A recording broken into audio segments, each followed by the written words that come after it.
37번 중국의 경제 성장에 관한 주장의 오류에 대한 그리고 순서 문제였어. 지난 20년간 중국은 뭐 되었다. 현재 완료. 가장 큰 성공 신화의 주역이 되었죠. 현재 분사. 구문 이루면서 경이로운 성장을 이루면서 수출 분야에서 그리고 1인당 소득 분야에서. 그래서 중국의 예는 지금 종종 사용됩니다. 뭐뭐한테 사용되다. 주장하는 데 사용이 돼. 이런 세계의 어떤 경제, 세계 경제 규칙들이니까 나으리겠죠? 들이 가난한 나라에 유리한, 그죠? 유리할 수도 있다라는 그런 한 예로 중국을 든다는 거야. 그리고 어떤 가난을 근절하고 박멸하는 거 있잖아. 이것에 좀 도움이 된다. 라고 주장하기 위해서 흔히 중국의 예를 많이 든대. 이런 주장은 그런데 오류가 그 안에서 나오기도 한데 오류를 범한다. 가난한 국가의 수출업자들은 컴피트 경쟁합니다. 똑같이 매우 보호받는 그런 부유한 국가의 경쟁 그 시장과 경쟁을 하는 거죠. 이러한 놀라운 능력 때문에 덕분에 어떤 능력? 품질 좋은 제품을 싸게 드리는 거죠. 전달해주는 아주 많은 양으로 이렇게 대량으로 값싸게 전달할 수 있는 대단한 능력 덕분에 중국은요 뭐가 되었어? 극히 이런 경쟁 분야에서 뛰어나게 된 거죠. 하지만 이러한 성공은 또 현재 완료죠. 어떤 비극적인 효과도 미쳤어. 많은 가난한 나라에 줄여줌으로써 그들의 수출업자의 시장 점유율이 줄어들었죠. 중국이 다 차지해서. 그리고 수출 가격도 이제 좀 떨어지게 만들어서 오히려 더 살기 힘들게 만든 면도 있다. 확실히 세계 경제는 현재 구조화된 것으로서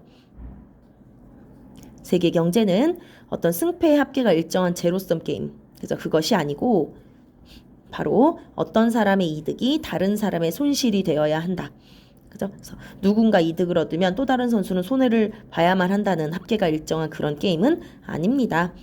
됐죠? 그래서 세계 경제는 이렇다 저렇다 얘는 이득 봤으니 쟤는 손해를 본다 이런 게 좀 뚜렷하지 않다라는 거야. 하지만 결과는요 매우 상호 의존적이래. 우리는 그러므로 결론을 내릴 수 없다. 현재 글로벌한 어떤 이런 제도 질서 같은 것들이 또 비록 덜 우호적이어도 가난한 나라에 됐어? 그래서 가난한 나라에 덜 호의적이라고 해도 그 나라를 모두가 아시아의 호랑이와 그다음 중국이 실제로 해왔던 그만큼을 얘네가 이제 차지하고 하기에는 여전히 충분히 호의적이다라는 결론을 내릴 수가 없게 되는 거죠. 그래서 현재 세계 질서가 이럴 수 있겠다라는 것보다 가난한 나라에 좀 호의적이지 않잖아. 그런다 해도 그 나라를 그 호의적이지 않은 취급을 받는 나라 모두가 그 중국이라는 그 이제 새로 떠오른 나라 걔네가 실제로 지금 과거에 해왔던 것처럼 얘네도 그렇게 할 수 있겠다라고 하기에는 호의적이다라는 결론을 내릴 수가 없어. 그러니까 중국이라는 특수성 때문에 걔네는 잘 된 거였지 또 다른 가난한 나라가 중국처럼 한다라고 해서 잘 된다는 보장이 없다는 걸 이렇게 쓴 거야. 그래서 중국의 경제 성장에 대해서 주장을 하는데 그걸 다 적용하기엔 오류가 있다. 중국은 땅덩이도 크고 자원도 많고 인간이 많아서 가능했던 것이다. 이런 내용의 글이야. 좀 어렵지. 39번 사람에게 많은 이로운 역할을 하는 애완 고양이에 대한 글이야. 고양이가 친구가 되었고 또 길들여졌어. 인간에 의해서. 그랬을 때 그것은 아주 관대하게 빚을 후하게 갚았대요. 종종 고양이들은 사용됐습니다. 맛을 먼저 보는 동물로서 여겨졌어. 만약 고양이가 외면했다면 음식을 이렇게 피하잖아? 그 음식은 그럼 여겨지는 거죠. 뭐라고? 독이 들었네. 수동. 그래서 버려졌습니다. 더 중요한 건 고양이는 쥐의 수를 억제해줬고요.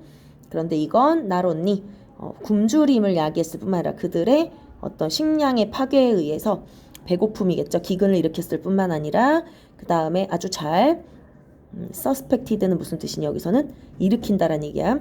그래서 이건 약이겠죠.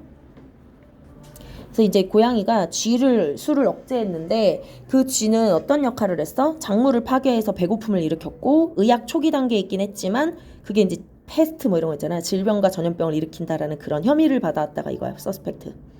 그래서 뭐뭐의 혐의를 받다. 밑에 써놨지 선생님이. 자 하지만 그것은요. 우리도 알다시피 어떤 가치 실용적 가치는 없었어. 고양이의 버는 그들이 어떤 존경, 사랑 그리고 좀 종종 존경을 받는다. 실질적 숭배를 얻게 한 건 고양이의 실용적 가치 때문은 아니었어. 그건요, 어떤 지혜, 그 다음 특별한 통찰력, 이런 것들에 대한 인식이었죠. 걔네가 가지고 있었던. 그래서 예언자였던 이 사람이 이렇게 알려졌죠. 줄였다라고 뭘? 그의 코트의 소매를 잘라냈다. 고양이를 방해하지 않으려고, 잠자는 고양이. 그러니까 그 정도로 이제 숭배를 받은 거지. 그는 이것을 하지 않았습니다. 왜냐하면 그의 고양이가 좋은 쥐잡이였기 때문에 그렇게 한 게 아니라 이것 때문이었다. 그가 봤거든. 그것을 어떤 창조물, 좀 뭔가 가치 있는 위대한 존경과 그 다음에 어떤 대우를 받을 만한 가치가 있는 그런 생명체로 봤기 때문에 이렇게 존중을 해준 것이었다. 이런 내용의 글이야.